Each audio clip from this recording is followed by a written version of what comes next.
Okay, we've got firewood over there, starting to build. Shelter's up. Fire's going to be the next priority, and we're just going to look at the lay of the land here. Breeze seems to come up and down these gullies, so we're going to put our fire around about here, just so we don't end up with a shelter full of smoke all night.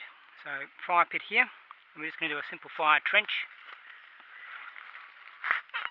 Simple small folding and trenching tool.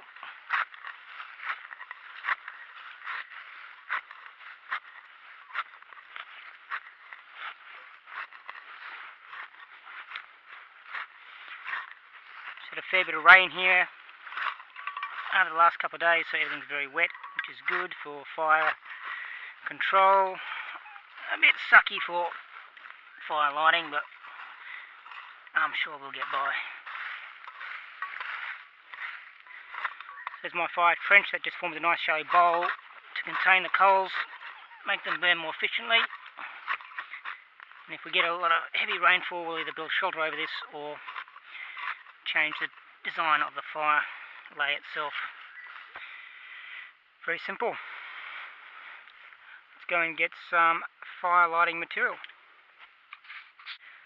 Alright kids, we are ready to light the fire. We've collected wood, so bulk fuel and kindling.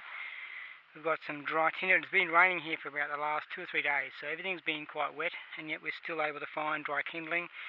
A lot of time just under logs. That stuff there came from a big log down that way, and that was used to shelter some tinder and keep it nice and dry for us.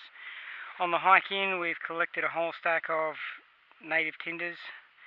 This is wild cotton and some thistle down, so that's being collected and trying to pocket on the way in, and we're going to use that to get our fire lit.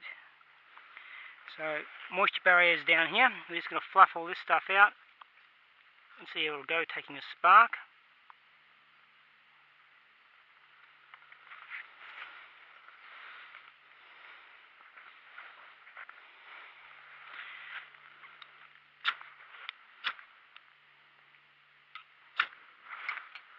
And then we're going to get some of this other dry stuff onto it before it goes out. It's got a bit of moisture in it as well, so let's just fluff that up again. Get some more of that good stuff out there.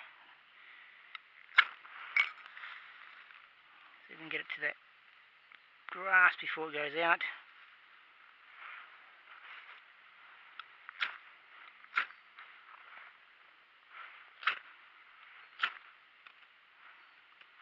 So the big difference with wet weather fire lighting, it's just you've got to work at it. A lot of people expect the experts to do this straight away, first time, every time.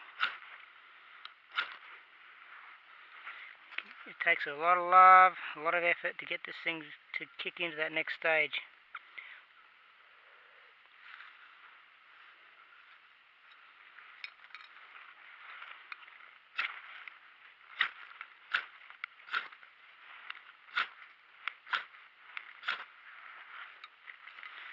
I need some more fluff.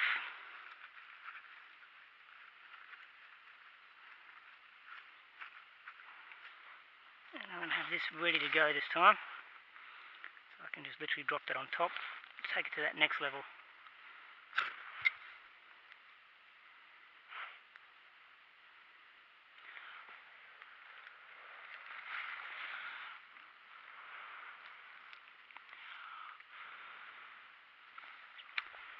It's going to be one of those tough days.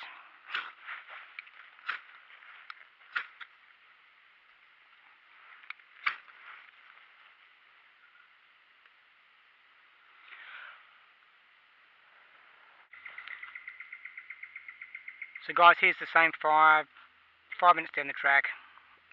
Still drying out a lot of the moisture from the fuel. So we've actually framed it up over the top of the fire to let the heat underneath start to push the moisture out to get the momentum happening. Still requires a little bit of tender loving care.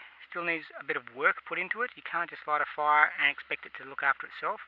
So every now and then we've got to get down there and give it a bit of a blow.